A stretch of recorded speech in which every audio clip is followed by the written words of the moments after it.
ಬೆಂಗಳೂರಿಂದ ಪಾಂಡಿಚೇರಿಗೆ ನಮ್ಮ train journey ಶುರುವಾಯಿತು. ಹಲೋ ಎಲ್ರಿಗೂ ನಮಸ್ಕಾರ, welcome back to my mini blog. ಸಿಯಾನ್ಸ್ಗೆ 2 ವರ್ಷ ತುಂಬುವಷ್ಟರಲ್ಲಿ ಇನ್ನೊಂದು ಔಟ್ ಆಫ್ ಸ್ಟೇಟ್ ಟ್ರಿಪ್ ಹೋಗ್ಬೇಕನ್ನೋ ಆಸೆ ಇತ್ತು. ಮೊದಲನೇ ವರ್ಷ ಅವನಿಗೆ ನಾವು ಗೋವಾ ಕರ್ಕೊಂಡು ಹೋಗಿದ್ವು, ಹಂಗಾಗಿ ಈ ವರ್ಷ ಪಾಂಡಿಚೇರಿಗೆ ಹೋಗ್ತಾ ಇದ್ದೀವಿ. ಮನೆಯಿಂದ ಎಲ್ಲ ಲಗೇಜ್ ಪ್ಯಾಕ್ ಮಾಡ್ಕೊಂಡು ರೆಡಿ ಇದ್ದೆ. ನನ್ನ ಹಸ್ಬೆಂಡ್ ಆಫೀಸ್ಗೆ ಹೋಗಿ ಬಂದರು, ಸಂಜೆ 5 ಗಂಟೆ ಅಷ್ಟರಲ್ಲಿ ಬಂದರು. ನಮಗೆ 7 ಗಂಟೆಗೆ ಸಂಜೆ ಟ್ರೈನ್ ಇದ್ದಿದ್ದು. ಅಷ್ಟರಲ್ಲಿ ನಾನು ರಾತ್ರಿ ಊಟಕ್ಕೆ ಬೇಕಾಗಿರೋಂಥ ಊಟ ಕೂಡ ರೆಡಿ ಮಾಡ್ಕೊಂಡಿದ್ದೆ. ಆಟೋ ಹತ್ಕೊಂಡು ರೈಲ್ವೆ ಸ್ಟೇಷನ್ ಹತ್ರ ಬಂದ್ವು. ಟ್ರೈನ್ ಬರೋದಕ್ಕಿನ್ನೂ ಅರ್ಧ ಗಂಟೆ ಮುಂಚೆನೇ ರೈಲ್ವೆ ಸ್ಟೇಷನಿಗೆ ಬಂದು ಕೂತ್ಕೊಂಡು ಜೋರು ಮಳೆ ಶುರುವಾಯಿತು. ಅವತ್ತು ಟ್ರೈನ್ ಕೂಡ 1 ಅವರ್ ಲೇಟ್ ಆಯಿತು. ರೈಲ್ವೆ ಸ್ಟೇಷನಿಗೆ ನಮ್ಮ ಸಿಯಾನ್ಸ್ನ 1 ಅವರ್ ಹಿಡಿಯೋದೇ ಒಂದು ಟಾಸ್ಕ್ ಆಗೋಗಿತ್ತು. ಟ್ರೈನ್ ಏನೋ ಬಂತು, ಒಳಗೋಗಿ ಕೂತ್ಕೊಂಡ್ವು. ನಾವು ಬುಕ್ ಮಾಡಿದ್ದು ನಾರ್ಮಲ್ ಸ್ಲೀಪರ್ ಕೋಚಿನೇ.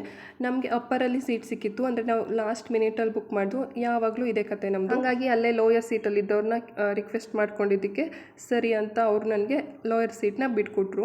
ರಾತ್ರಿ ಊಟಕ್ಕೆ ಅಂತ ಮನೆಯಿಂದನೇ ಊಟ ರೆಡಿ ಮಾಡ್ಕೊಂಡು ಹೋಗಿದ್ದೆ. ಸಿಯಾನ್ಸ್ಗೆ ಚಪಾತಿ, ನಮಗೆ ರೈಸ್ ಐಟಮ್ ಮಾಡ್ಕೊಂಡಿದ್ದೆ. ಊಟ ಮಾಡಿ ಅಪ್ಪ ಮಗ ಚೆನ್ನಾಗಿ ಹೊರಕೆ ಹೊಡೆದ್ರು. ನನಗಂತೂ ಸ್ವಲ್ಪನೂ ನಿದ್ದೆನೇ ಬರಲಿಲ್ಲ. ಹಂಗೂ ಹಿಂಗೋ ಸರ್ಕಸ್ ಮಾಡಿ ಕಣ್ಬಿಟ್ಟು ನೋಡೋ ಅಷ್ಟರಲ್ಲಿ ಪಾಂಡಿಚೇರಿ.